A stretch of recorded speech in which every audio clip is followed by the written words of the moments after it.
ওয়ালাইকুম ওয়া রাহমাতুল্লাহি তাআলা ওয়া বারাকাতুহু। চাপেন একটু। আপনারা যদি শান্ত হন, আমি কিছু কথা বলতে চাই।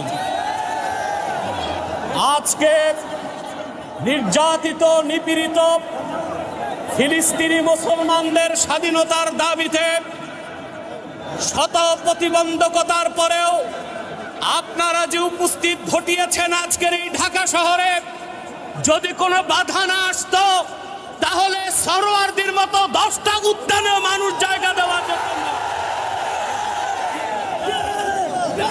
আমি সুস্পষ্টভাবে বাংলাদেশের বর্তমান সরকারকে দাবি জানাচ্ছি, কোনো পরোয়া করবেন না, ময়দান আমাদের হাতে। কথা বলতে দেন।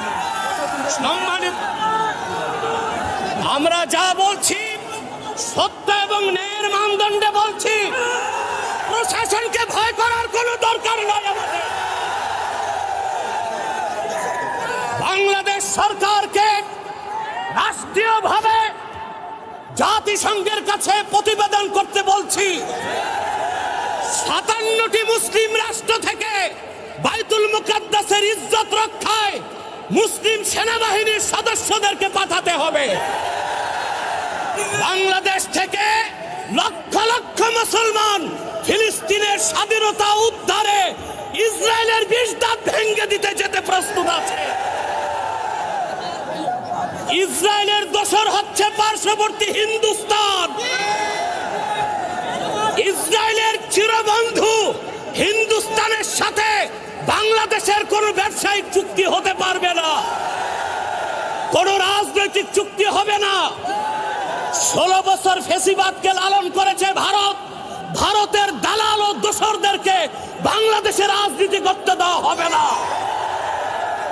আমি তাহরিকে খাতমে নবুয়ত বাংলাদেশের পক্ষ থেকে আপনাদের কাছে একটি আবেদন করছি। আমাদের স্লোগান হচ্ছে মাসলাক যার যার দিন ইসলাম সবার। আজকে তার প্রমাণ তাহরিকে খাতমে নবুয়তের আমির দেখাতে পেরেছে। সম্মানিত সুধী, আমি একটি আহ্বান করছি, কুখ্যাত কাফের কাদিয়ানীদেরকে রাষ্ট্রীয়ভাবে অমুসলিম ঘোষণার দাবিতে সকল মাসলাকের মুসলমানের নেতৃত্বে তাহরিক সরওয়ার দিতে বাংলাদেশের ইতিহাসে বৃহত্তম মহাসমাবেশ করতে চায়।